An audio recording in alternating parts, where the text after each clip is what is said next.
Chaque cicatrice raconte une histoire, mais celle de Léa était des secrets farouchement gardés, dissimulés derrière les murs épais et les moulures dorées d'un somptueux appartement haussmannien du 16e arrondissement de Paris.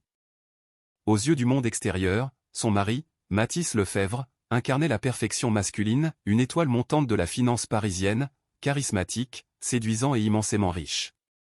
Mais une fois les lourdes doubles portes fermées, il se métamorphosait en monstre.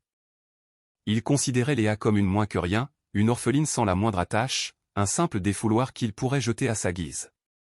Lorsqu'il finit par trouver une femme plus à son goût, il la roua de coups, la brisa psychologiquement et l'abandonna sous la pluie battante. Cependant, Mathis avait commis une erreur de calcul fatale. Il n'avait jamais véritablement vérifié ses origines. Il ignorait totalement que cette femme tremblante qu'il martyrisait au quotidien n'était pas la simple orpheline qu'elle prétendait être. Elle était Léa de Montmorency, l'unique héritière de l'empire centenaire qu'il cherchait désespérément à intégrer. Et elle ne désirait pas un simple divorce. Elle exigeait son anéantissement total. La pluie fouettait violemment les immenses portes-fenêtres de l'appartement haussmannien, offrant une vue mélancolique sur les toits de zinc gris de Paris. À l'intérieur, la température était maintenue à un glacial 20 degrés Celsius, exactement comme Mathis l'exigeait. Léa se tenait assise au bord d'un fauteuil en velours cramoisi, les mains fermement croisées sur ses genoux pour les empêcher de trembler. L'horloge ancienne sur la cheminée en marbre égrenait les secondes avec une lenteur agonisante.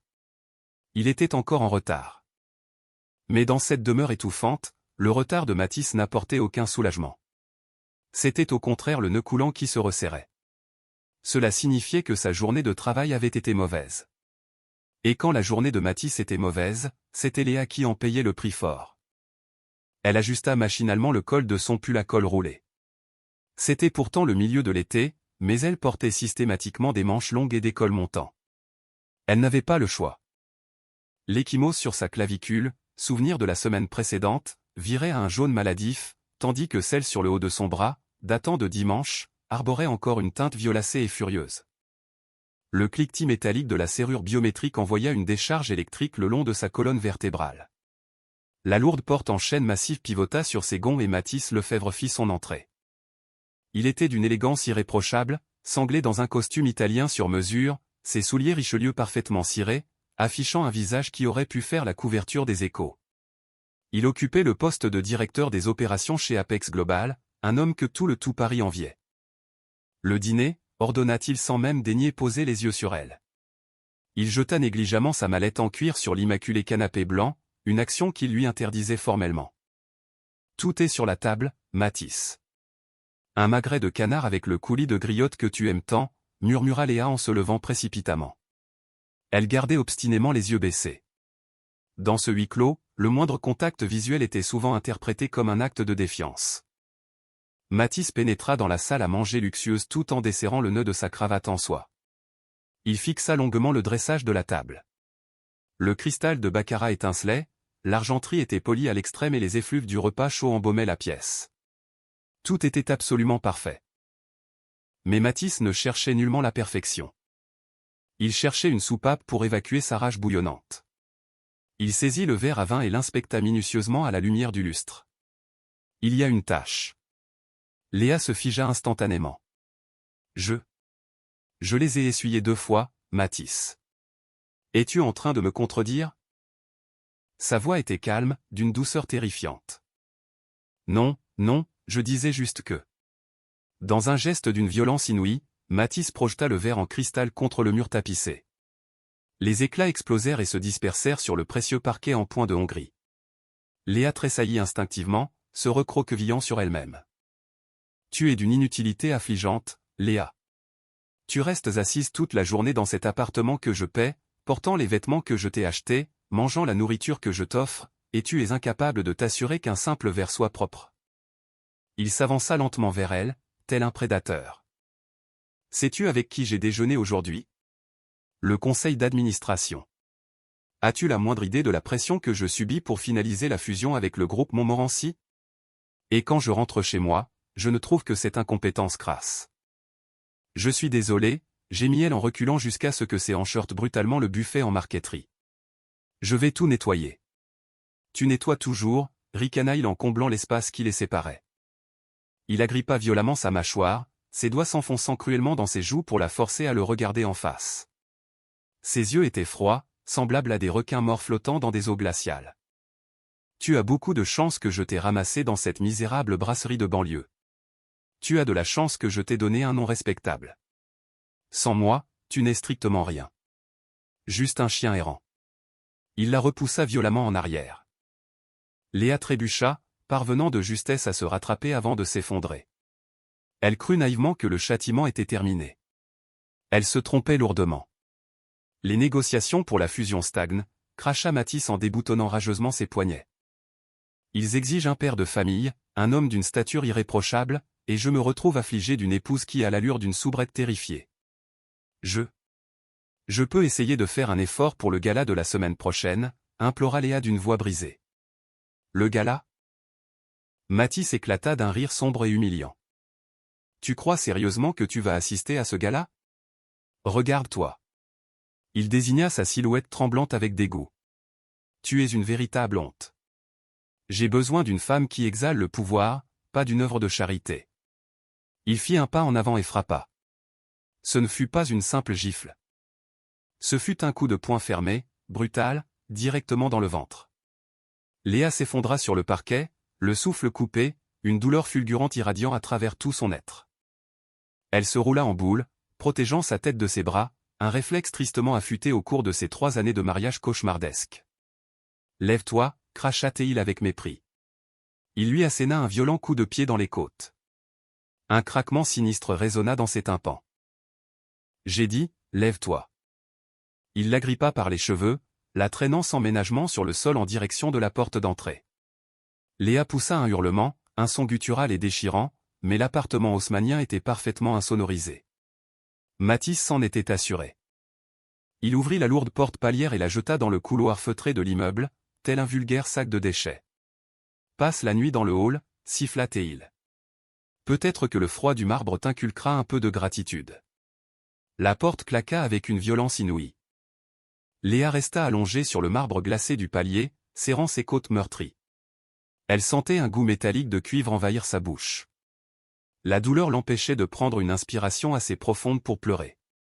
Elle n'avait que 24 ans, et elle se mourait à petit feu. Mais alors qu'elle gisait là, écoutant le bourdonnement lointain de l'ascenseur, une pensée vacilla dans les ténèbres de son agonie. Le souvenir d'une vie avant cette misérable brasserie, avant la pauvreté qu'elle avait minutieusement simulée, avant de fuir la cage dorée de l'empire de son père, pour finalement s'enfermer de son plein gré dans la cage de fer des poings de son mari. Léa reprit conscience dans la blancheur aveuglante d'un lit d'hôpital. L'odeur âcre d'antiseptique lui soulevait le cœur. Son flanc était lourdement bandé et son visage lui semblait atrocement boursouflé. Madame Lefebvre. Une infirmière se tenait à son chevet, vérifiant les moniteurs avec une froideur clinique. Vous êtes réveillé. Vous avez fait une très mauvaise chute. Une chute. C'était toujours l'éternelle justification. Où est-il, croassa Léa, la gorge aride. Monsieur Lefebvre vous a amené, déclara l'infirmière, la voix chargée d'une désapprobation silencieuse qu'elle n'osait formuler ouvertement. Il a expliqué que vous aviez dégringolé dans les escaliers. Il patiente dans le couloir. La porte s'entr'ouvrit, mais Mathis ne fit pas son entrée seul. Il apparut l'air reposé, arborant un masque de préoccupation étudié, l'image d'Épinal du mari dévoué. Mais accrochée à son bras se trouvait une femme que Léa reconnut instantanément, Chloé Durand. Grande, blonde, dotée d'une acuité féroce et venimeuse, elle n'était autre que la fille de l'actuel PDG d'Apex Global. « Oh, Dieu soit loué !» s'exclama Mathis en se précipitant vers le lit pour saisir la main inerte de Léa. Il la serra avec une force douloureuse, un avertissement muet. « Mon amour, tu nous as causé une telle frayeur. Tu dois vraiment te montrer plus vigilante avec tes crises de vertige. » Léa le dévisagea, puis posa son regard sur Chloé, qui inspectait sa manucure avec un ennui manifeste. « Que fait-elle ici » murmura Léa. « Chloé a eu l'immense gentillesse de me conduire » répondit Mathis, le sourire figé. « Et elle est présente pour témoigner d'une chose importante. » Soudain, Mathis laissa tomber le masque. Il relâcha brutalement la main de Léa, se redressa et lissa les revers de son costume immaculé. Il plongea la main dans la poche intérieure de sa veste et en extirpa une épaisse enveloppe qu'il jeta sur le lit, directement sur les côtes fracturées de sa femme. « Qu'est-ce que c'est » Les papiers du divorce, répondit Chloé, sa voix tranchante comme du verre brisé. Elle s'avança, toisant Léa avec un dégoût absolu. Mathis sera promu vice-président le mois prochain. Il a besoin d'une partenaire à la hauteur de cette fonction, pas d'un petit jouet cassé et pathétique. J'ai déjà pris la liberté de les signer pour toi, déclara Mathis d'un ton glacial. Tu ne toucheras rien. Aucune prestation compensatoire, pas d'appartement. Je conserve le véhicule. Tu as violé les termes de notre contrat de mariage. Je n'ai absolument rien violé, s'écria Léa, les larmes brûlant les coupures de son visage. La clause d'infidélité, sourit Mathis avec suffisance. Je possède des photographies, Léa. Retouchées, cela va de soi, mais les magistrats n'y verront que du feu. Tu es écarté. Définitivement. Léa observa cet homme qu'elle avait tant cru aimer. Cet homme pour lequel elle avait fui son illustre lignée, persuadée qu'il l'aimait pour ce qu'elle était, et non pour son nom majestueux. La vérité la frappait en plein cœur, il ne l'avait jamais aimée. Il aimait simplement posséder une victime. Tu m'abandonnes maintenant. Je te rends service, murmura Mathis en se penchant tout près de son oreille. Tu es libre, Léa. Retourne servir des cafés. Retourne dans le caniveau où je t'ai trouvé. Chloé et moi avons une fusion monumentale à orchestrer. Nous visons l'acquisition du groupe Montmorency. Une fois cet accord scellé, je serai milliardaire. L'ironie de la situation percuta Léa avec une telle force qu'elle manqua d'éclater de rire. Le groupe Montmorency. Vous n'obtiendrez jamais cet accord, murmura-t-elle dans un souffle. Mathis éclata de rire en lui tapotant la joue avec une rudesse calculée. Regarde-moi faire. Adieu, Léa. Ne t'avise pas de revenir à l'appartement. Les serrures ont été changées. Mathis et Chloé tournèrent les talons et quittèrent la chambre, leur rire complice résonnant sinistrement dans le long couloir stérile. Léa resta allongée dans un silence de plomb pendant un temps infini. Son corps n'était qu'un brasier de douleur, mais la souffrance qui rongeait son cœur s'était soudainement refroidie. Elle s'était glacée, se cristallisant en une matière tranchante, mortelle et impitoyable. D'une main tremblante, non plus de terreur mais d'une montée vertigineuse d'adrénaline, elle s'empara du téléphone posé sur la table de chevet. Elle composa un numéro qu'elle n'avait pas effleuré depuis 5 longues années. Un numéro classé secret défense, connu seulement d'une poignée de chefs d'État et de l'élite financière mondiale. Une sonnerie. 2 sonneries. Sécurité de la famille Montmorency, chef de la sécurité à votre écoute. La voix grave et rocailleuse résonna. Bonjour, Christophe, prononça Léa, la voix brisée mais accumulant une force insoupçonnée. C'est Léa. Un silence absolu et vertigineux s'installa à l'autre bout de la ligne. Puis, une respiration saccadée. Mademoiselle Léa. Est-ce vraiment vous? Votre père a mobilisé des armées d'enquêteurs privés à travers le monde entier. Je le sais, Christophe. J'étais caché. Eh bien. Elle prit une profonde et douloureuse inspiration. J'ai besoin que vous m'envoyiez le véhicule. Le grand. Et dites à mon père. Elle abaissa son regard vers les documents de divorce froissés sur ses genoux. Dites à mon père que je rentre à la maison. Et annoncez-lui que je veux racheter Apex Global. Christophe ne marqua pas l'ombre d'une hésitation. Je déploie l'hélicoptère immédiatement, mademoiselle. Bon retour parmi nous. Léa raccrocha lentement.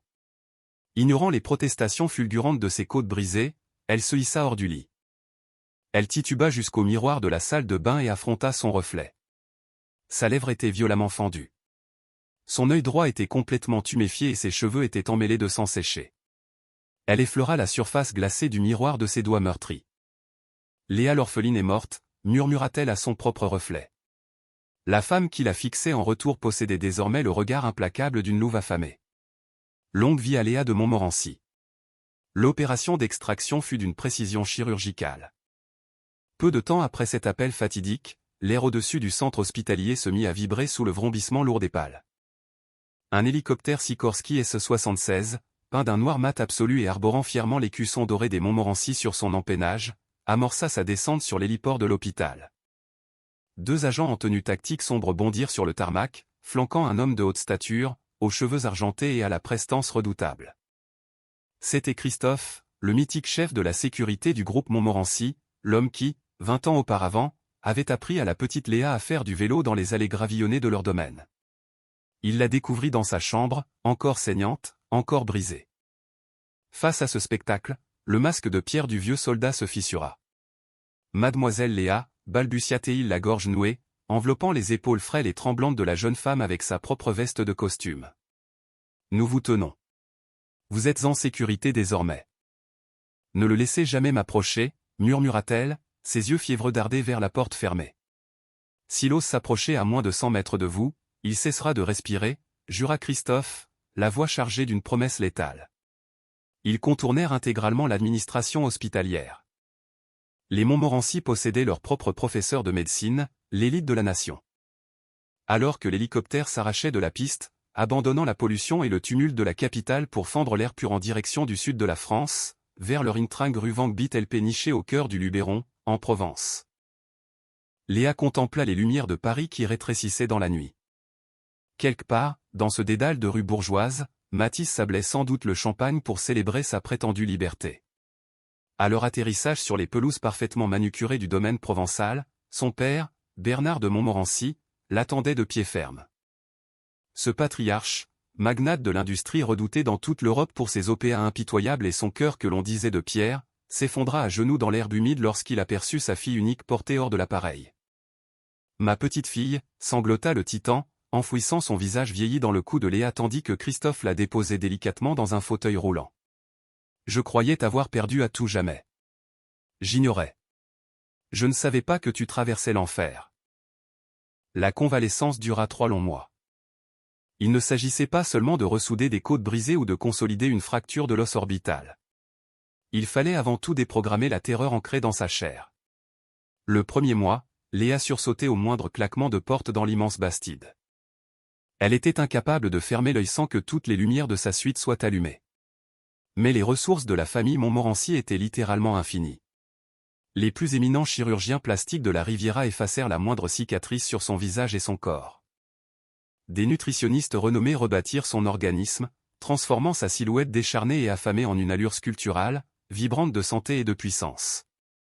Des psychiatres d'excellence travaillèrent sur son esprit, canalisant le magma de son traumatisme pour en faire un carburant inépuisable. Au 2e mois, la peur commença à muter en une toute autre émotion. La rage. Une rage froide, méthodique et abyssale. Un soir d'automne, assise dans la majestueuse bibliothèque de son père, entourée de boiseries centenaires et de reliures en cuir de Cordoue, Bernard lui servit un verre de scotch millésimé. « Nous avons constitué un dossier accablant sur lui, Léa », déclara Bernard d'une voix basse et caverneuse. Mathis Lefebvre. Apex Global. Nous pouvons le pulvériser dès demain matin. À midi, je peux le faire licencier, le placer sur liste noire européenne et le ruiner intégralement. Tu n'as qu'à prononcer un seul mot. Léa fit tournoyer le liquide ambré dans le lourd verre en cristal. Elle observa son propre reflet dans les grandes baies vitrées donnant sur les vignes nocturnes. La femme qui l'observait n'était plus la souris craintive que Matisse avait martyrisée. C'était une lionne féroce. Elle arborait une somptueuse robe de soie émeraude. Sa chevelure tombait en une cascade de vagues châtains aux reflets cuivrés, et sa peau irradiait la santé et l'opulence. « Non, papa », répondit-elle d'une voix d'une stabilité effrayante. Le mettre sur la paille est une solution beaucoup trop simple. Il m'a brisé morceau par morceau, avec une minutie sadique. J'ai la ferme intention de lui infliger exactement le même traitement. Elle pivota gracieusement pour faire face à son père. Il convoite la fusion avec le groupe Montmorency, n'est-ce pas? Bernard hocha lentement la tête. Il en est désespéré. Apex Global prend l'eau de toutes parts. Ton cher mari falsifie les bilans comptables pour masquer des pertes abyssales. Il est persuadé que notre injection de capital est la seule chose qui le sauvera de la prison. Parfait. Léa esquissa un sourire qui n'atteignit jamais la froideur de ses yeux. Donnons-lui de l'espoir. Laisse-le s'imaginer qu'il triomphe. Je veux faire l'acquisition d'Apex Global, mais pas sous forme de fusion amicale. Je veux lancer une OPA hostile. Et je veux être celle qui apposera sa signature sur les actes de reddition. Bernard sourit à pleines dents, reconnaissant enfin le feu dévorant de sa propre lignée brûlée dans le regard de sa fille. Alors, mettons-nous au travail. Bon retour aux affaires, Madame la présidente directrice générale. L'événement se déroulait dans les salons grandioses de l'hôtel Ritz Paris, sur la légendaire place Vendôme. Il s'agissait du grand bal masqué annuel de la haute finance internationale, l'événement mondain par excellence de la saison parisienne, où les milliardaires trinquaient avec les ministres de la République. Mathis Lefebvre fit son entrée avec l'arrogance d'un homme qui se croyait le maître du monde. Il portait un smoking Tom Ford taillé sur mesure, et à son bras paradinait Chloé Durand. Elle était engoncée dans une robe argentée scintillante qui ne laissait que peu de place à l'imagination, ruisselante de diamants que Mathis avait acquis à crédit, comptant éponger la dette sitôt l'accord Montmorency entériné. Le tout Paris nous observe, murmura Chloé, minaulant avec complaisance. Évidemment, rétorqua Mathis en scrutant l'immense salle de bal. Nous incarnons l'avenir d'Apex. Ce soir, nous rencontrons l'émissaire des Montmorency. Les rumeurs affirment que le vieux Bernard est trop souffrant pour se déplacer, il envoie donc son mandataire. Si je parviens à charmer ce représentant, l'affaire est dans le sac. Et qu'en est-il de ton ex-femme, demanda Chloé en sirotant sa coupe de Dom Pérignon. Des nouvelles? Mathis ricana avec dédain. Qui s'en soucie? Elle doit sûrement récurer des tables dans un bistrot miteux de banlieue à l'heure qu'il est. Elle appartient au passé, Chloé. Reste concentré sur notre objectif. Les majestueux lustres de cristal s'assombrirent. Le brouhaha aristocratique de la salle s'éteignit prestement lorsque l'orchestre symphonique entama un accord dramatique. Le maître de cérémonie apparut au balcon surplombant le grand escalier. « Mesdames et messieurs », tonna la voix solennelle. « Veuillez accueillir notre invité d'honneur, représentant l'Empire Montmorency. La nouvelle présidente du groupe Montmorency. » Un murmure de stupeur traversa l'assistant huppé. Une présidente? Bernard n'avait jamais fait publiquement état d'une femme à la tête de son empire. Les lourdes portes à double battant au sommet de l'escalier monumental s'ouvrirent à la volée. Une femme apparut dans la lumière. Elle était d'une beauté à couper le souffle.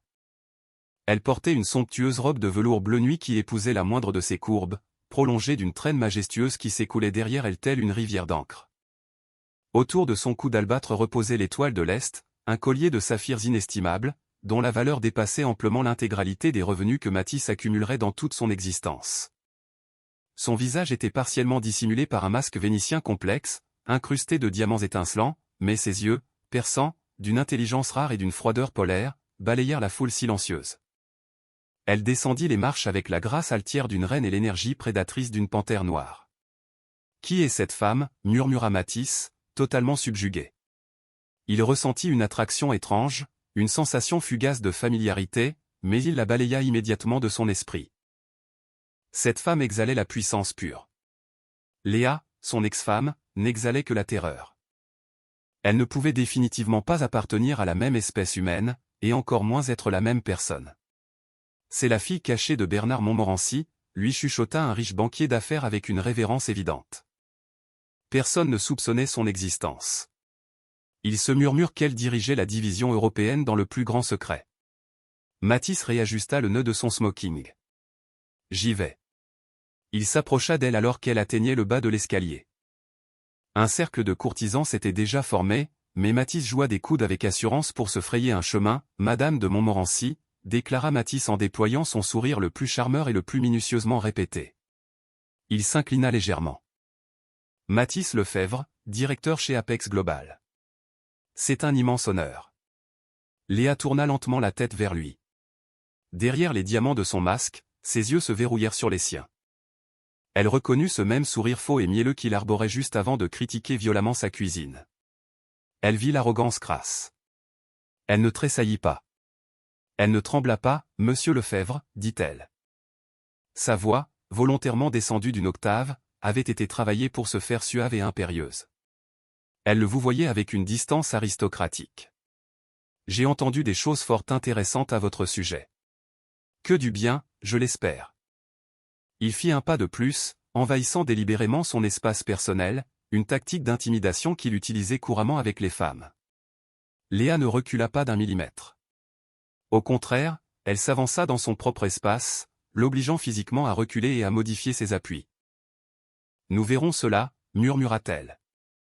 « Je crois comprendre que vous êtes particulièrement impatient de discuter de l'acquisition. » De la fusion, corrigea doucement Mathis. « De l'acquisition », répéta-t-elle, le ton nettement plus acéré cette fois. Mon père est fatigué, monsieur Lefebvre.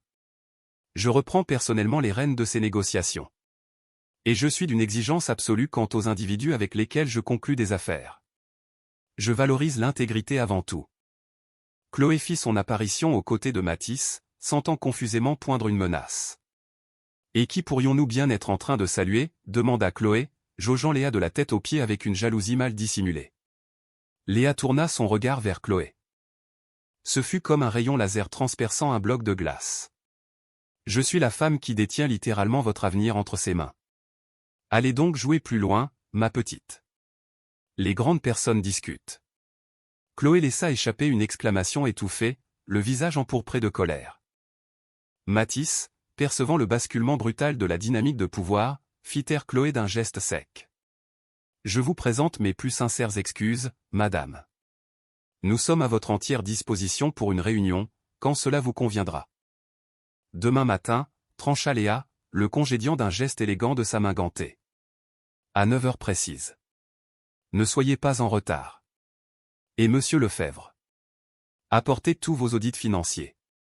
Absolument tous. Même ceux que vous croyez dissimulés à la vue de tous. Elle pivota et s'éloigna, se fondant avec majesté dans l'océan de la haute société. Mathis resta planté là, transpirant à grosses gouttes dans son smoking de luxe. Il sentit un frisson glacial lui remonter le long de la colonne vertébrale, un avertissement primitif qu'il était bien trop orgueilleux pour écouter. La salle du conseil du groupe Montmorency était architecturalement conçue pour écraser les âmes. Située au sommet de l'une des plus hautes tours de verre, ses parois transparentes donnaient l'illusion vertigineuse de flotter ou de chuter dans le vide. La table était un immense bloc de marbre noir de 6 mètres de long. Mathis et Chloé étaient assis d'un côté, flanqués de leurs avocats d'affaires ruisselants de nervosité. Ils patientaient depuis 20 longues minutes. C'est une démonstration de force, siffla Chloé, furieuse. Elle nous fait poireauter délibérément. Détends-toi, murmura Mathis, bien que sa jambe tressautât frénétiquement sous la table. Nous avons un besoin vital de ces fonds. Si nous n'obtenons pas cette injection de capital avant vendredi, les auditeurs de l'AMF découvriront le trou béant dans nos comptes. Nous devons signer aujourd'hui. C'est une question de survie. Les lourdes portes en noyer s'ouvrirent majestueusement. Léa fit son entrée, encadrée par Christophe et une armada d'avocats redoutables qui avaient l'allure d'hommes se nourrissant de gravier au petit déjeuner. Elle ne portait plus de masque. Elle arborait un tailleur blanc d'une coupe chirurgicale, ses cheveux tirés en un chignon strict et d'une élégance absolue.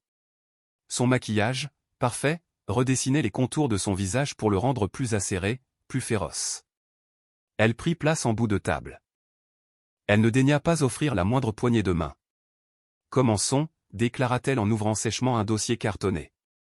Mathis la dévisagea fixement. Sans le masque vénitien, la familiarité le frappa avec la force d'un uppercut. La ligne délicate de la mâchoire, la courbe parfaite du sourcil. Mais c'était tout bonnement impossible. Sa Léa était une fille des rues, sans éducation, sans famille. La femme qui se tenait devant lui était un titan de l'industrie. Madame de Montmorency, commença Mathis en s'éclaircissant nerveusement la gorge. Nous avons minutieusement préparé la proposition de fusion. Je l'ai lue, l'interrompit sèchement Léa. Elle jeta le volumineux document sur le marbre. Le dossier glissa le long de la table noire et chuta misérablement aux pieds de Mathis.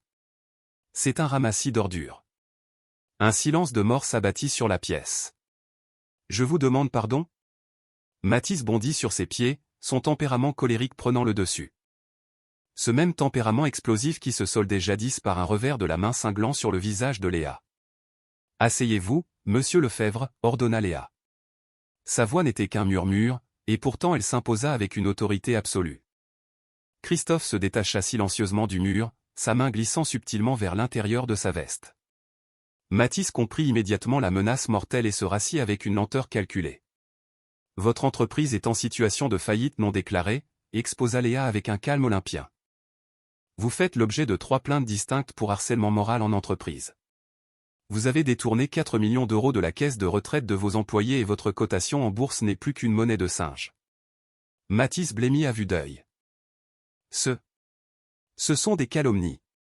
De la diffamation pure et simple. J'ai les relevés bancaires. Léa tapota légèrement son propre dossier. Néanmoins, en dépit de votre incompétence notoire, le groupe Montmorency perçoit une valeur résiduelle dans l'infrastructure d'Apex. Nous sommes donc disposés à faire l'acquisition de votre société. Nous racheter, hurla Chloé. Mais c'est mon père qui a fondé ce groupe. Et sa fille, accompagnée de son amant, l'ont consciencieusement détruit, trancha Léa avec une froideur assassine. Voici notre unique offre. Elle fit un léger signe de tête à l'un de ses avocats, qui glissa une unique feuille de papier devant Mathis. Mathis baissa les yeux vers le chiffre imprimé. 1 euro, suffoqua-t-il. Vous osez proposer de racheter une entreprise valorisée à 1 milliard pour 1 euro symbolique? 1 euro symbolique, assorti de la prise en charge de l'intégralité de vos dettes colossales, précisa Léa implacablement. C'est l'unique porte de sortie qui vous évitera la prison fédérale, Mathis. Si je ne vous rachète pas dans l'instant, les inspecteurs de l'AMF perquisitionnent vos bureaux lundi à l'aube. Je les ai prévenus il y a très exactement 1 heure. Mathis la dévisagea, des ruisseaux de sueur perlant sur son front décomposé. Il était acculé comme un rat. Il n'avait plus la moindre échappatoire. Si j'appose ma signature, grinça Mathis entre ses dents, est-ce que je conserve mon poste de président-directeur général? Léa esquissa un sourire. C'était le sourire du bourreau sur l'échafaud. Nous pourrons débattre de votre rôle ultérieurement, après la signature. Mais cette offre expire dans très exactement 5 minutes. Mathis tourna un regard désespéré vers Chloé. Elle pleurait silencieusement, le maquillage coulant sur ses joues. Il regarda le contrat. Il visualisa les barreaux de la prison. « Donnez-moi ce stylo », cracha-t-il avec haine. Il parapha le document. Il signa l'arrêt de mort de son héritage, de son pouvoir et de sa liberté, intimement convaincu qu'il sauvait ainsi sa propre peau. C'est fait. Mathis jeta violemment le stylo de luxe sur le marbre. Passons maintenant à la question de mon bonus. Léa se leva lentement. Elle saisit le contrat signé et le confia précieusement à Christophe. Puis, elle plongea la main dans son élégant sac à main de créateur et en retira un petit objet bon marché. Elle le fit glisser sur le marbre poli en direction de Mathis. Ce n'était ni une carte de visite, ni un chèque de banque. C'était un minuscule médaillon en argent terni. Mathis se pétrifia, son souffle se bloquant brutalement dans sa gorge. Il reconnaissait parfaitement ce médaillon minable. Il l'avait acheté à la hâte dans une station-service sur l'autoroute du Soleil pour l'offrir à Léa lors de leur premier anniversaire de mariage, parce qu'il n'avait pas daigné prendre le temps de s'arrêter chez un véritable joaillier. Il le lui avait arraché du cou avec une brutalité inouïe la nuit où il l'avait jeté à la rue. Il releva les yeux avec une lenteur terrifiante, ses pupilles dilatées par une horreur indicible. Léa se pencha en avant, posant ses 2 mains manucurées sur le marbre noir. Elle abandonna instantanément son personnage de froide présidente. Elle le transperça de son regard, exposant l'âme à vif de la femme qui l'avait torturée en toute impunité. « Bonjour, mon mari », murmura-t-elle. Le silence de plomb qui succéda à cette salutation susurrée fut plus lourd que l'immense bloc de marbre noir qui les séparait. Ce fut un silence qui aspira l'oxygène même de la vaste salle de réunion, laissant Mathis Lefebvre suffoquer dans cet environnement climatisé. Il fixa le médaillon en argent bon marché qui tournait encore paresseusement sur la surface polie. Ce vulgaire déchet oxydé, acheté à la va-vite parce qu'il avait oublié la date de leur anniversaire. Il se rappelait lui avoir jeté à la figure cette nuit-là, en lui crachant qu'elle avait déjà bien de la chance de recevoir quoi que ce soit de sa part. Et à présent, ce médaillon reposait là, telle une grenade dégoupillée qui venait d'exploser. Léa. La voix de Mathis n'était plus qu'un croassement brisé. Il cligna des yeux à une vitesse folle, luttant désespérément pour réconcilier les 2 images contradictoires qui se télescopaient dans son esprit enfiévré. La première image, Léa, l'épouse soumise, recroquevillée, qui portait des pulls informes pour camoufler ses échymoses et qui tressaillait dès qu'il levait un bras. La seconde image, le titan financier assis devant lui, paré d'un tailleur qui coûtait plus cher que son véhicule de sport, irradiant une prestance et une froideur à glacer le sang. C'est impossible, bredouilla-t-il en secouant frénétiquement la tête. Tu es morte ou tu croupis dans un foyer pour sans-abri. Tu n'es rien. Tu es un déchet. Je n'ai jamais été un déchet, Mathis, déclara Léa d'une voix posée. Elle n'eut aucunement besoin d'élever le ton. L'acoustique parfaite de la pièce amplifiait sa voix, claire et dominatrice. Elle se redressa avec une fluidité toute prédatrice. Je n'étais qu'un miroir. Et quand vous vous êtes regardé dedans, l'image monstrueuse que vous avez aperçue vous a déplu. Alors, vous avez cru bon de briser la glace. Elle entreprit de marcher lentement autour de l'immense table en marbre. Chloé Durand, pétrifiée à côté de Mathis, semblait sur le point de rendre l'âme. Son visage s'était vidé de la moindre goutte de sang, son fard à joues minutieusement appliqué ressortant avec le ridicule d'un maquillage de clown sur une pâte livide. Elle fit passer son regard affolé de Mathis à Léa, ses yeux s'écarquillant à mesure que les pièces du puzzle s'assemblaient avec une cruauté limpide. Mathis, gémit Chloé, la voix aiguë et chargée de panique. De quoi parle-t-elle? Est-ce que c'est elle, la femme? L'ex-femme folle alliée dont tu m'as parlé? Mathis l'ignora superbement. Il était bien trop occupé à empêcher son propre univers de s'effondrer. Il recula en trébuchant, ses jambes heurtant brutalement le bord de sa chaise en cuir, qui racla lugubrement sur le parquet. Mais et l'enquête de moralité, hurla Mathis, pointant un doigt tremblant de terreur en direction de Léa. J'ai exigé une investigation approfondie de niveau 3 sur toi. Tu n'avais aucun parent. Tu n'avais pas un sou. Tu servais des cafés dans une minable brasserie. Tout était consigné noir sur blanc. Léa cessa sa lente marche. Elle se tint exactement derrière le fauteuil en cuir de son père, posant une main élégante sur le dossier. Avez-vous la moindre idée, Mathis, de la somme colossale qu'il faut débourser pour forger une nouvelle réalité de toutes pièces, demanda-t-elle en inclinant doucement la tête. Pour effacer intégralement une empreinte numérique, pour implanter un historique si parfait que même les enquêteurs privés les plus chevronnés y croient aveuglément? Cela coûte environ 1 demi-million d'euros. Autant dire de la petite monnaie pour la famille Montmorency. Elle s'approcha d'un pas supplémentaire. Je voulais savoir, poursuivit-elle, sa voix descendant dans des abysses vibrants d'une émotion longtemps réprimée.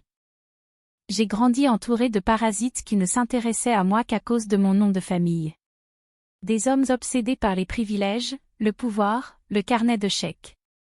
Je voulais découvrir s'il existait en ce bas monde un homme capable d'aimer Léa, la femme. Et non Léa, l'héritière. Je voulais être chérie pour mon âme, et non pour ma fortune. Elle laissa échapper un petit rire sec, amer, qui lacéra Mathis comme la lame d'un rasoir. Et puis, nos chemins se sont croisés.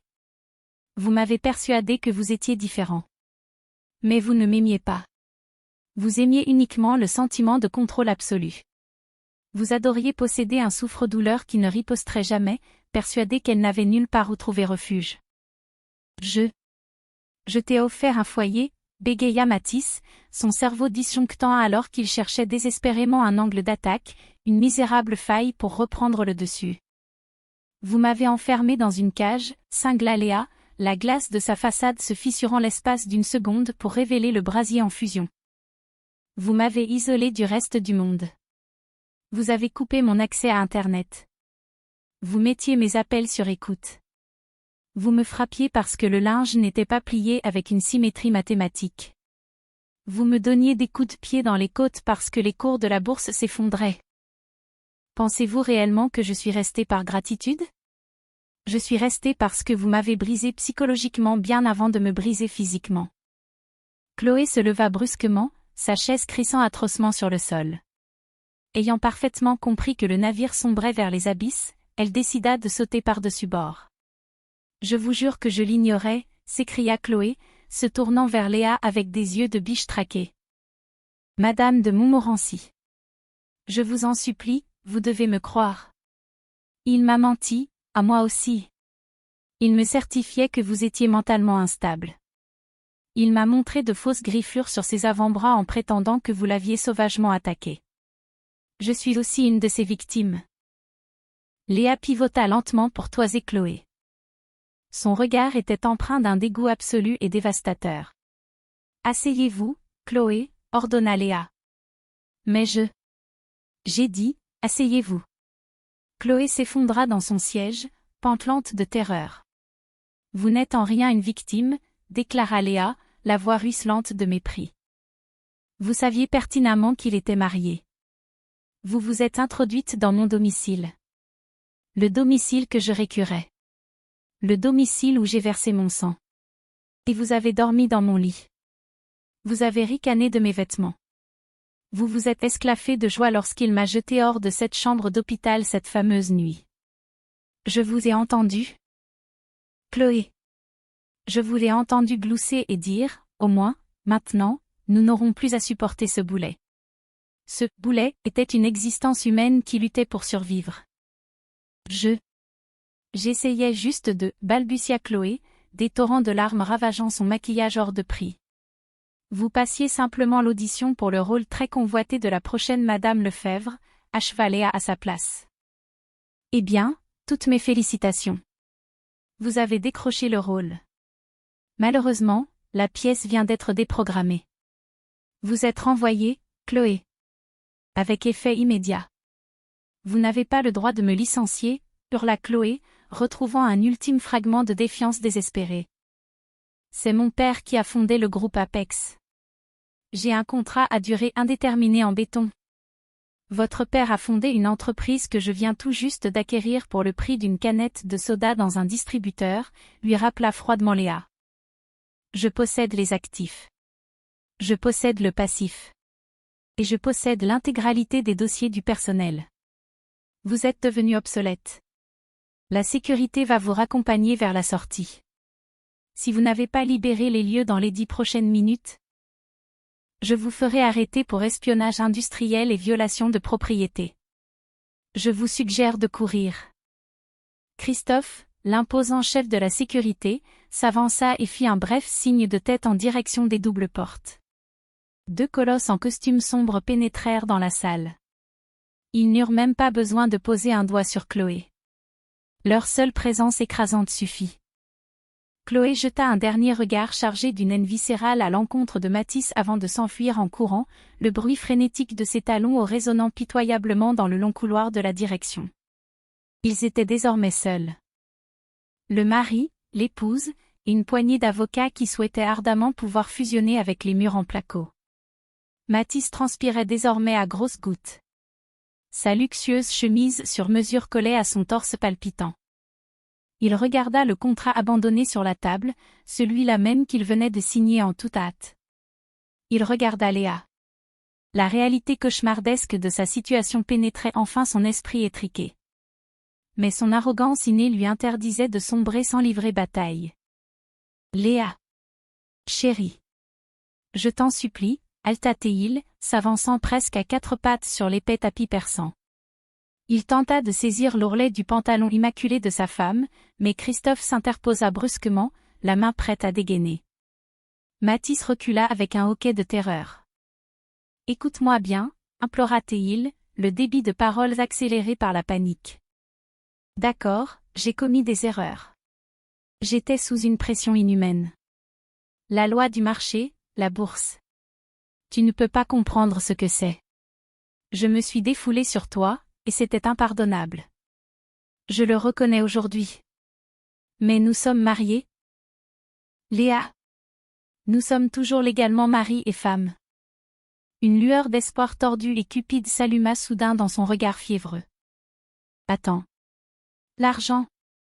Nous sommes mariés en France. Le régime de la communauté réduite aux acquêts. Cela signifie que la moitié de tout ceci m'appartient légitimement. La moitié de ton empire. Si tu exiges le divorce, tu vas devoir me verser ma part. Il éclata d'un rire démentiel, hystérique. Tu t'es piégée toute seule, Léa. Tu as cru jouer aux échecs, mais tu as oublié de consulter le code civil. J'ai droit à des milliards. Léa baissa les yeux vers lui avec une expression de pitié absolue, comme on observerait un chien stupide s'écraser la truffe contre une baie vitrée. Oh, Mathis, soupira-t-elle avec une lassitude feinte. Vous n'avez jamais pris la peine de lire notre contrat de mariage, n'est-ce pas?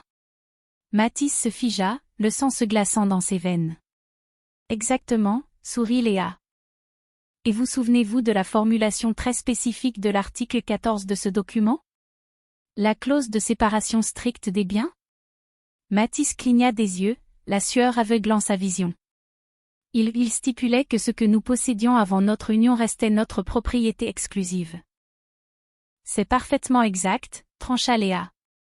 Vous étiez tellement terrorisé à l'idée que moi, la misérable petite serveuse, je puisse vous extorquer vos pitoyables économies et votre BMW en leasing, que vous avez exigé la séparation de biens la plus stricte. Rédigée par le meilleur notaire de Paris. Vous avez signé un document stipulant noir sur blanc que tout actif détenu par l'une des parties avant le mariage, ou acquis par voie d'héritage pendant celui-ci, demeurerait la propriété exclusive de son détenteur initial. Vous avez érigé une forteresse juridique pour me tenir éloigné de votre portefeuille, Matisse. Mais vous n'avez pas réalisé que, ce faisant, vous vous enfermiez à double tour à l'extérieur de mon coffre-fort. Elle se pencha, son visage à quelques centimètres seulement du sien, afin qu'il puisse admirer les éclats dorés de triomphe dans ses iris. Vous avez voulu protéger vos misérables milliers d'euros, et en agissant de la sorte, vous avez volontairement renoncé à mes milliards. Vous n'obtiendrez absolument rien. Pas le moindre centime, pas d'appartement, pas même le véhicule que vous avez conduit pour venir ici aujourd'hui. Car ce véhicule appartient au groupe Apex, et le groupe Apex m'appartient. La bouche de Matisse s'ouvrait et se fermait pathétiquement, tel un poisson hors de l'eau. Son visage se vida de toute couleur, virant à une teinte grisâtre cadavérique. La vérité le heurta avec la violence d'un boulet de démolition. Son avarice crasse avait causé sa propre perte. Vous ignorez le sens même du mot amour, poursuivit-elle en se redressant majestueusement et en époussetant un grain de poussière invisible sur le revers de son veston blanc. Et très franchement, je me moque éperdument que vous changiez ou non. Car là où vous allez, la rédemption personnelle n'intéresse personne. Là où je vais, murmura Matisse dans un souffle paniqué. Léa fit un léger signe de tête en direction de la porte latérale de la salle du conseil. Christophe. Les lourdes portes s'ouvrirent à nouveau. L'atmosphère de la pièce bascula instantanément de la tension corporate à la terreur pénale. 4 policiers en uniforme firent irruption, suivis de près par un inspecteur de la brigade financière vêtu d'un costume froissé, tenant fermement une paire de menottes en acier. Matisse se redressa en titubant, reculant à pas aveugles jusqu'à ce que son dos heurte la baie vitrée. Il baissa les yeux vers le vide, à des dizaines d'étages au-dessus du bitume parisien. Il n'y avait plus nulle part où fuir. Matisse Lefebvre, demanda l'inspecteur d'une voix lasse mais chargée d'autorité. Non, gémit Matisse. Non, vous ne pouvez pas faire ça. C'est une réunion de nature privée. Vous êtes en état d'arrestation, déclara l'inspecteur en contournant tranquillement la gigantesque table en marbre. Pour quel motif, hurla Matisse, la voix complètement brisée. Pour avoir haussé le ton sur ma femme?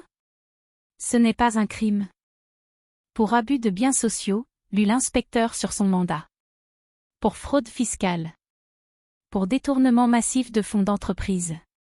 Il empoigna brutalement le poignet de Matisse et le fit pivoter face à la baie vitrée. L'acier froid des menottes se referma avec un cliquetis sinistre. Clic. Clic. Et, ajouta Léa, sa voix tranchant le silence poisseux de la pièce, pour tentative d'assassinat. Matisse cessa de se débattre. Il tourna lentement la tête pour la fixer, les yeux exorbités. Assassinat?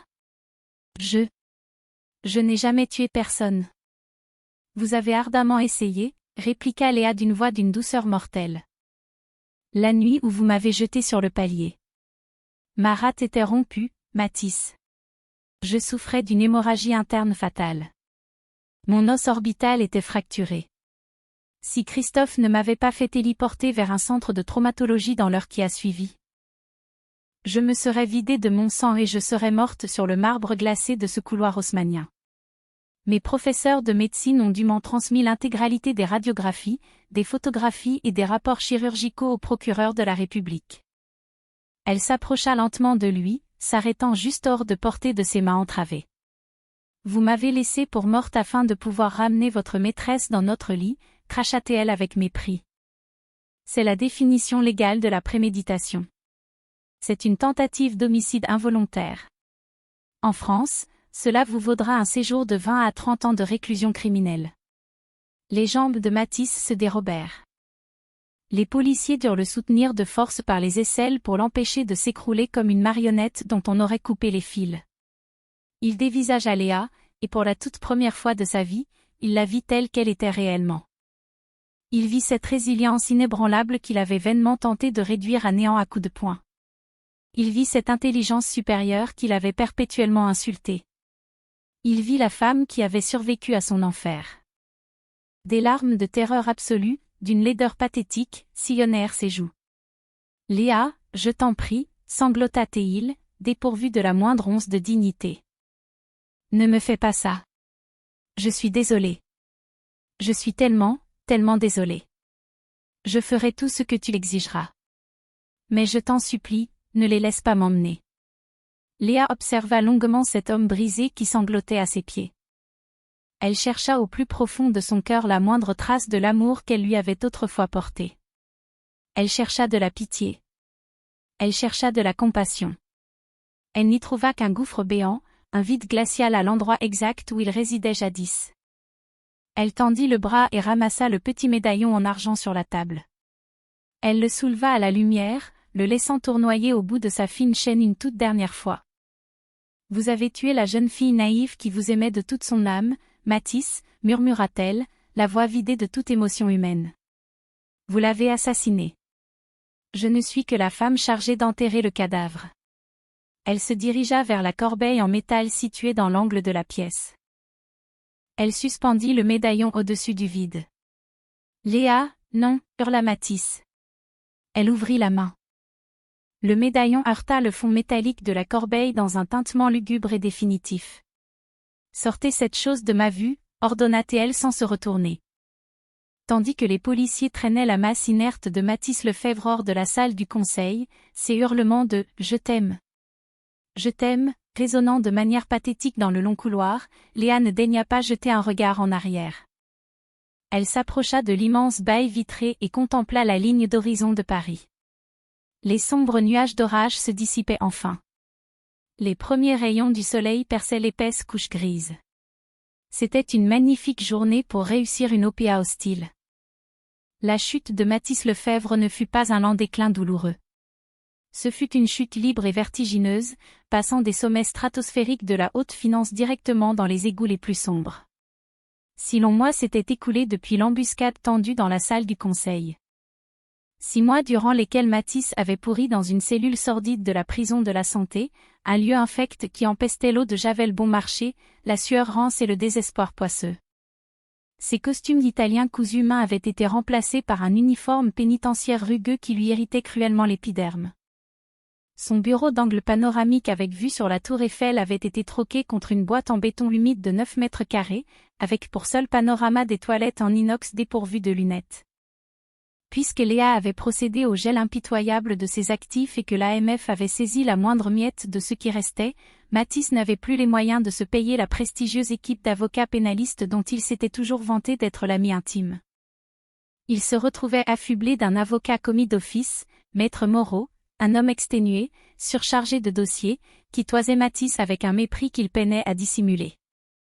Il possède l'intégralité des relevés bancaires, Monsieur Lefebvre lui avait asséné Maître Moreau lors de leur pathétique consultation de 5 minutes à travers la vitre rayée du parloir.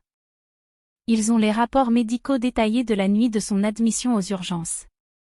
Ils disposent du témoignage assermenté de votre secrétaire, de votre vice-président, et même de votre ancienne maîtresse, Mademoiselle Durand.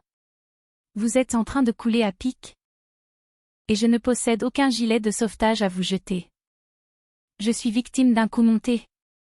D'une machination diabolique, avait hurlé Mathis en frappant violemment du poing contre le plexiglas. Elle a menti sur sa véritable identité. Elle s'est rendue coupable de fraude en se faisant passer pour une indigente. Maître Moreau avait simplement poussé un lourd soupir en rangeant ses dossiers dans sa mallette élimée. Être immensément riche et se faire passer pour un pauvre n'est pas répréhensible par la loi, monsieur. En revanche, massacrer sa propre femme à coups de poing et détourner 4 millions d'euros d'un fonds de pension, ça l'est. Le jour tant attendu du procès arriva. Les rues bordant le palais de justice de Paris ressemblaient à une véritable poudrière. Les camions régis de toutes les chaînes d'information en continu bloquaient la circulation sur plusieurs avenues. L'incroyable saga de l'héritière milliardaire grimée en orpheline et du mari tortionnaire passionnait la France entière. C'était un conte de fées des temps modernes, mais atrocement sombre et sanguinolent. Lorsque le fourgon cellulaire blindé se gara, la foule amassée gronda et bondit en avant. Des badauds brandissaient des pancartes vindicatives. Matisse fut extrait du véhicule, les poignets enserrés dans de lourdes menottes, les chevilles entravées par des chaînes. Il garda misérablement la tête baissée, la honte brûlant ses joues d'un feu inextinguible.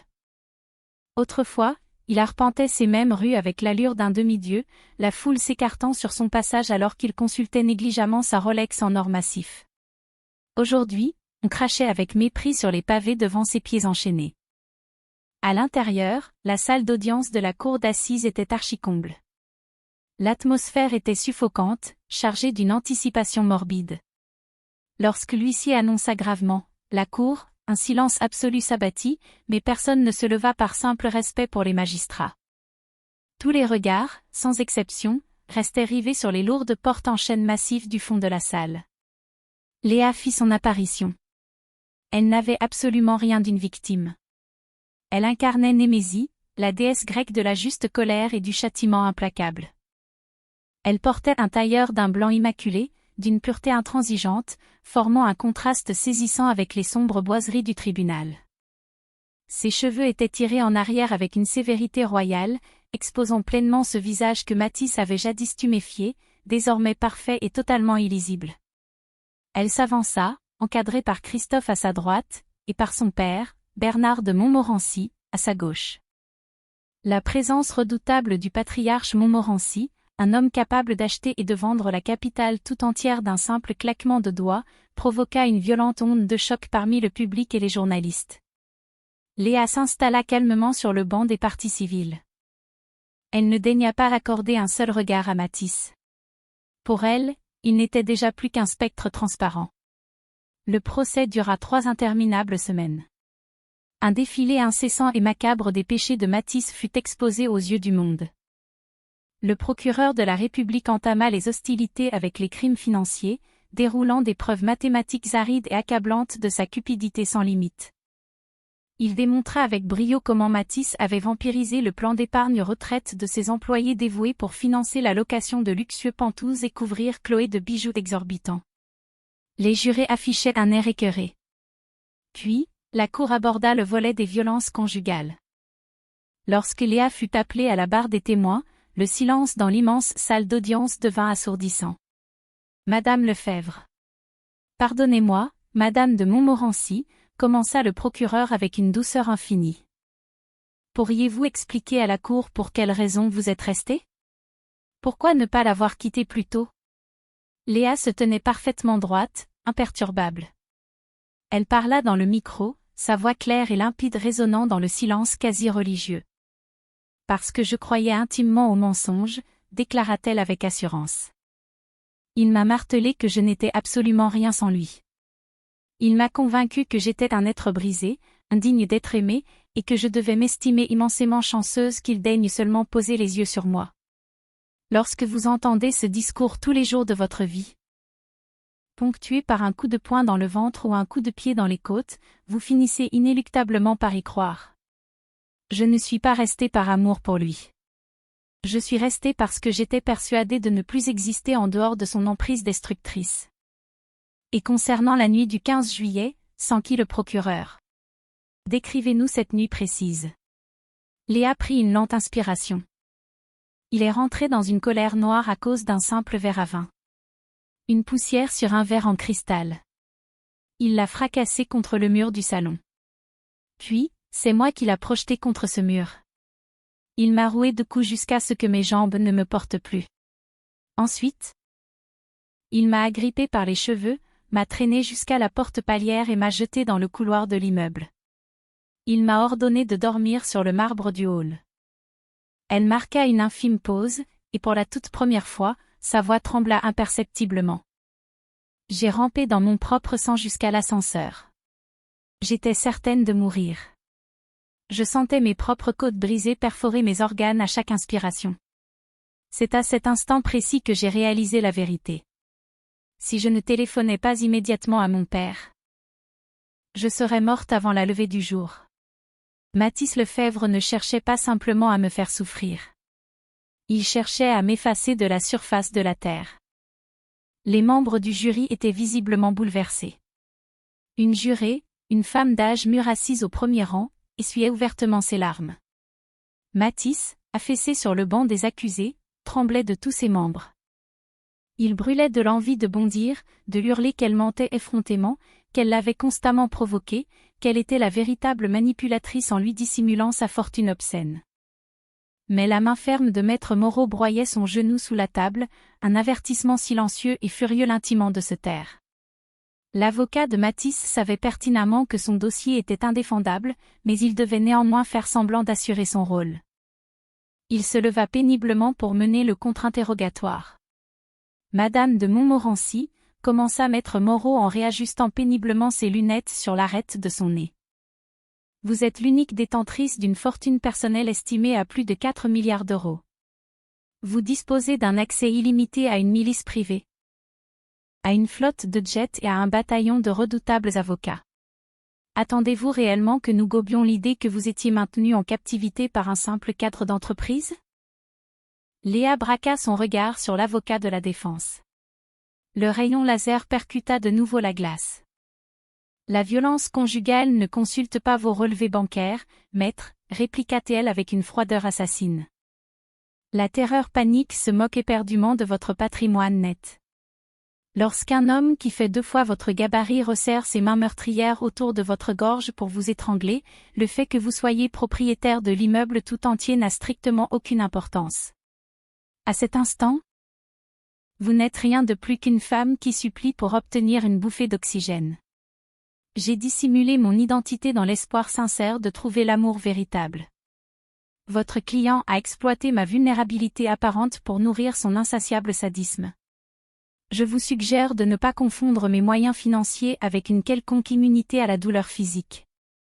La réponse frappa avec la brutalité d'une masse d'armes. Maître Moreau baissa les yeux vers ses feuillets de notes, réalisa avec désespoir qu'il n'avait plus la moindre munition, et marmonna précipitamment, « Je n'ai plus d'autres questions. » Le point de non-retour fut atteint lors de la toute dernière journée d'audience. L'accusation fit citer à la barre un témoin inattendu, Chloé Durand. Chloé affichait une mine épouvantable. Sa réputation mondaine avait été réduite en cendres. Elle avait été licenciée pour faute lourde, traînée en justice pour complicité, et publiquement humiliée sur la place de Paris. Elle s'avança vers la barre des témoins avec la dégaine pathétique d'un animal pris au piège, prête à mordre cruellement la main de n'importe qui pour sauver sa propre peau. Il m'a assuré qu'elle était folle alliée, sanglota Chloé dans le microphone de la cour. Il m'a certifié qu'elle l'avait physiquement agressée. Il m'exhibait de fausses égratignures sur les bras. J'ignorais totalement qu'il la battait à mort. Je suis moi aussi une victime de ces manipulations toxiques. Menteuse. Ce hurlement bestial déchira l'atmosphère feutrée du tribunal.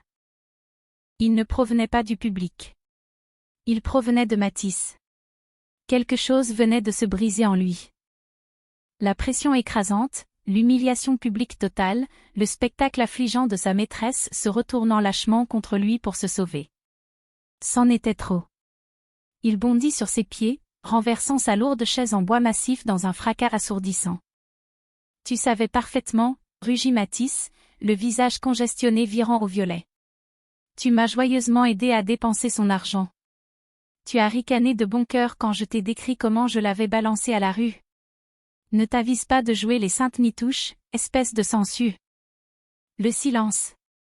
Le silence dans la salle, s'égosilla le président de la cour en martelant furieusement son pupitre de son maillet. Mais Mathis avait franchi le point de non-retour. Il pivota brusquement en direction de Léa. Ses yeux injectés de sang roulaient dans leurs orbites, le masque raffiné du brillant homme d'affaires s'était définitivement désintégré. Il pointa un doigt tremblant de rage vers elle. « Et toi » hurla-t-il, un rictus de bave écumant aux commissures de ses lèvres. « Tu m'as tendu un piège ignoble. Tu m'as manipulé.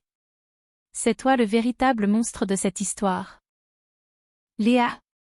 Tu es restée plantée là à me regarder lutter pour ma survie alors que tu dormais sur des milliards. Tu me dois cet argent. Cette fortune m'appartient légitimement. C'est moi qui t'ai fabriqué. 2 gendarmes massifs durent le plaquer violemment au sol. Il fallut les efforts conjoints des 2 hommes pour le maîtriser alors qu'il se débattait comme un forcené, crachant des torrents d'insultes et de menaces de mort. « Je te tuerai », vociféra-t-il pendant qu'il le forçait à se rasseoir brutalement. « Je finirai le travail que j'ai commencé, Léa. Tu m'entends ?» Le tribunal tout entier semblait starifié d'horreur.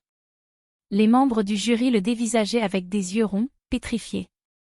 En l'espace de 30 misérables secondes, Mathis Lefebvre venait de s'aborder sa propre défense avec beaucoup plus d'efficacité que le procureur n'aurait pu le faire en une année entière d'audition.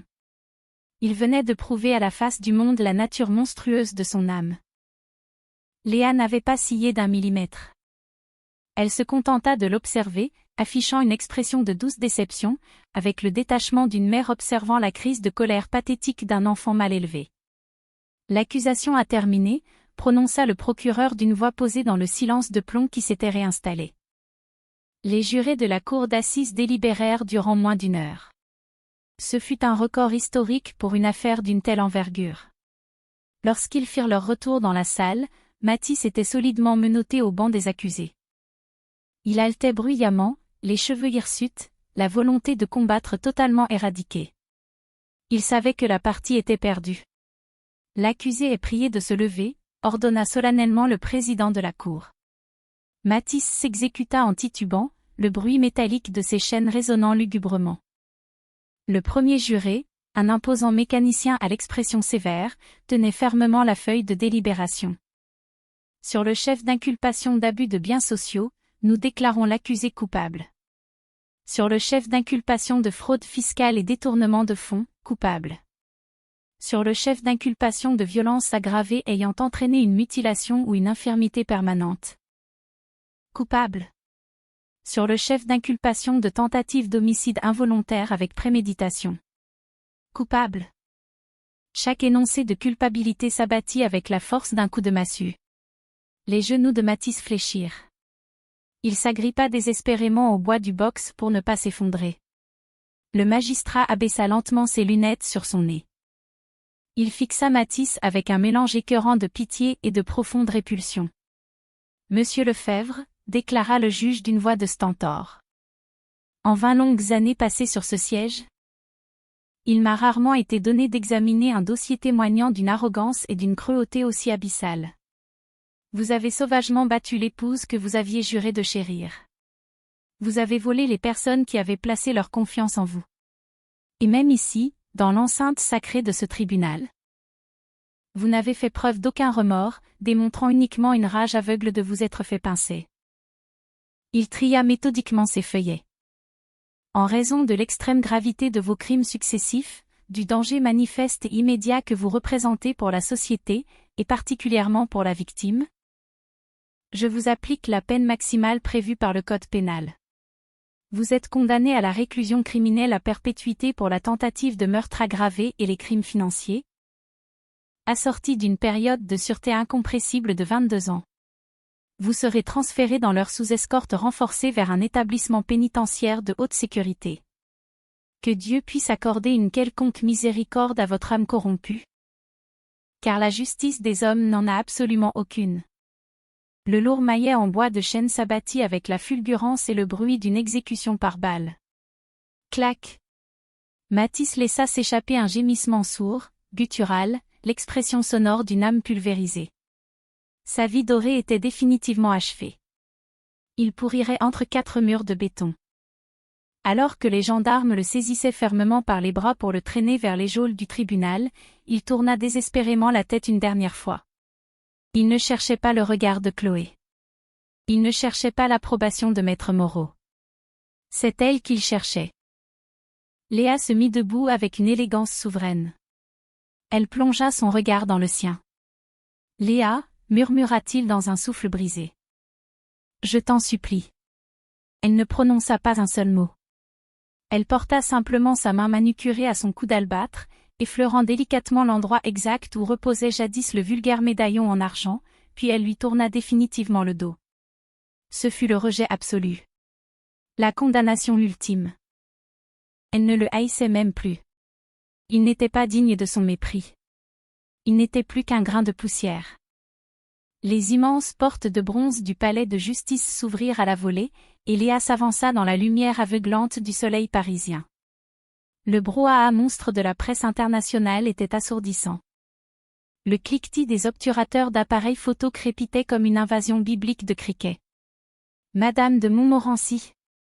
Est-il exact que vous avez procédé au rachat de la société gérant le centre pénitentiaire où il purgera sa peine? Léa, quelle est votre réaction face au verdict? Elle s'immobilisa au sommet du grand escalier de pierre blanche. Christophe se tenait fermement derrière elle, telle une sentinelle de marbre. Léa leva très légèrement la main, et instantanément, la meute chaotique des journalistes se tut avec docilité. Elle s'approcha lentement de la forêt de microphones tendus vers elle. Elle fixa directement les objectifs des caméras, parfaitement consciente que des millions d'individus buvaient ses paroles en cet instant précis. Des femmes qui camouflaient douloureusement leurs hématomes sous d'épaisses couches de fond de teint. Des hommes terrorisés à l'idée de demander de l'aide. Des êtres humains qui se croyaient emprisonnés à perpétuité. Pendant de trop longues années, commença Léa, la voix puissante et empreinte d'une sérénité absolue. J'étais intimement persuadée que ma valeur intrinsèque se mesurait à ma capacité à endurer la souffrance en silence.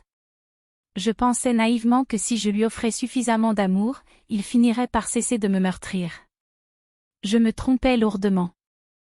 Elle marqua une pause magistrale, laissant une légère brise d'automne soulever une mèche rebelle de sa chevelure parfaite.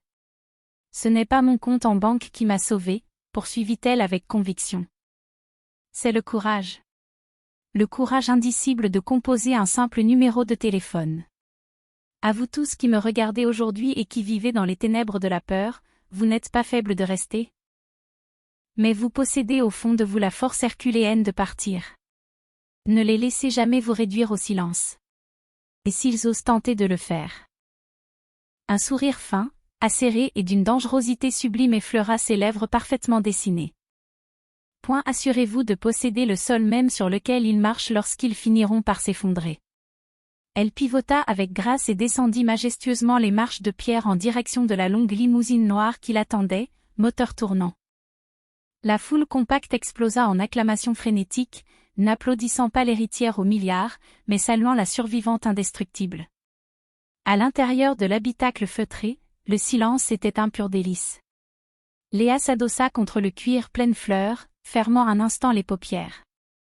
Quelle est notre destination, Madame la Présidente, s'enquit respectueusement le chauffeur. Au siège du groupe, répondit-elle posément.